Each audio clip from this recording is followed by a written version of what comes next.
স্বপ্ন দেখা কখনোই ছেড়ে দিও না। যখন তুমি সাহসের সঙ্গে জীবনের প্রতিকূলতাকে মোকাবিলা করতে পারবে, কেবল তখনই তোমার নিজের এবং অন্যদের জীবন পরিবর্তন করতে পারবে। বিশ্বের আলোড়ন সৃষ্টিকারী প্রেরণামূলক বক্তৃতা কখনোই সাধারণ কিছু নির্ধারণ করে না, বরং প্রতিকূলতা সত্ত্বেও সর্বদা তা দারুণ কিছু বয়ে আনে। আমরা সেই সব লোকের দ্বারাই অনুপ্রাণিত হই যারা প্রতিকূলতা ও কাঠিন্যকে মোকাবিলা করেছেন এবং কখনোই হাল ছেড়ে দেননি। জীবনে ঝড় আসে শেখানোর জন্য। ভাগ্য গুরুত্বপূর্ণ, কিন্তু তখনই অর্থবহ হয় যখন তা অতিক্রান্ত হয় অভিজ্ঞতার মধ্য দিয়ে। মাঝে মধ্যে চাপমুক্ত থাকার একমাত্র উপায় হচ্ছে চাপের মধ্য দিয়ে যাওয়া, জীবনের চ্যালেঞ্জগুলো মোকাবিলা করার জন্য। জীবনের চ্যালেঞ্জগুলো মোকাবিলা করার জন্য সংগ্রাম করা। অনেক সময় জীবনে নানা ঝড়ঝাপটা আসে, তবে সেটা আসে আমাদের কিছু শেখানোর জন্য। সেখান থেকে শিক্ষা গ্রহণ করতে পারি, অথবা সেই শিক্ষাকে অস্বীকার করতে পারি। অসাধারণ ব্যক্তিদের কাজই হলো সংগ্রাম করা। বিবর্তনবাদী দৃষ্টিতে মানব মনে প্রাথমিক লক্ষ্য হচ্ছে নিরাপদে থাকা। এই প্রাথমিক বা মৌলিক লক্ষ্য মাঝে মাঝে মানুষকে সেলফ স্যাটোবাজ, আত্মঘাতী করে তোলে, কারণ ঝুঁকি এড়িয়ে নিজের কমফোর্ট জোনে থাকাটাই অধিক সহজ। যদিও গুরুত্বপূর্ণ বা অসামান্য কোনো কিছুই মাধ্যম বা ঘরপরতা অবস্থা থেকে আসতে পারে না। সংগ্রাম করা, কঠোরভাবে চেষ্টা করা, এগুলো অসাধারণের ব্যক্তিদের জন্যই হয়ে থাকে।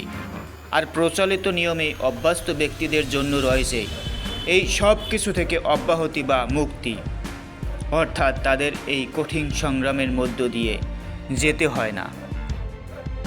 কখনো স্বপ্ন দেখা ছেড়ে দিও না। সাহসিকতার সঙ্গে তোমার স্বপ্নের দিকে এগিয়ে যাও। শক্তভাবে দাঁড়াও এবং বিশ্বকে দেখিয়ে দাও তুমি কি করতে পারো। পৃথিবী যখন তোমাকে হারিয়ে দেয়, তখন ঘুরে দাঁড়ানোর একটি কারণ খুঁজে বের করো। সফলতার পথকে কখনো ছেড়ে দিও না। চেষ্টা করো, চেষ্টা করো, চেষ্টা করো এবং পুনরায় চেষ্টা করো। ব্যর্থতা দিয়ে নয়, সফলতার ধারণা দিয়ে তোমার অন্তরকে পরিপূর্ণ করো। মনে রেখো, একটি উপায়ে তুমি ব্যর্থ হতে পারো, আর সেটা হচ্ছে চেষ্টা ছেড়ে দেওয়া। তুমি ভীতু নাও, তুমি সাহসী। তুমি দুর্বল নও, তুমি শক্তিশালী। তুমি সাধারণ নও, তুমি অনন্য। পিছু হটো না, চেষ্টা করা ছেড়ে দিও না।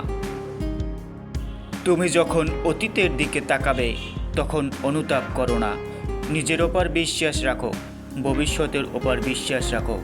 তুমি তোমার রাস্তা অবশ্যই পেয়ে যাবে।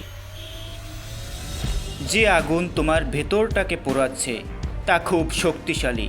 সে অপেক্ষা করছে তোমার উজ্জ্বলভাবে জ্বলে ওঠার জন্য। অনেক বড় কিছু করার জন্য তুমি এই পৃথিবীতে এসেছো। নিজের স্বপ্নকে অনুসরণ করা একই সঙ্গে ভয়ঙ্কর এবং রোমাঞ্চকর হতে পারে। সাহসিকতা ভয়কে মোকাবিলা করে। ব্যর্থতার ভয় অধিকাংশ মানুষকে পেছনে টেনে রাখে। তুমি সেই মানুষদের অন্তর্ভুক্ত নও। অন্যদের তোমাদের পরিকল্পনা সম্পর্কে যুক্তি দিয়ে সুন্দরভাবে বোঝাও, যেন সেগুলো বাস্তব হয়ে ধরা দেয়। বেশিরভাগ মানুষ সন্দেহাতীত বিষয় যা অসম্ভাবী তা আয়ত্ত করে। তুমি এমন কিছু সৃষ্টি করো যা আগে কেউ করেনি। এটা দুঃসাহসী, এটা সুন্দর, এবং এটাই তুমি। তুমি তোমার সম্পূর্ণটা দিয়ে চেষ্টা করো এবং দেখো স্বপ্নগুলো সত্যি হয়ে ধরা দিচ্ছে। সফলতা কেবল তোমারই। স্বপ্নের উদ্দেশ্যে বেরিয়ে পড়ো। এবার তোমার পালা।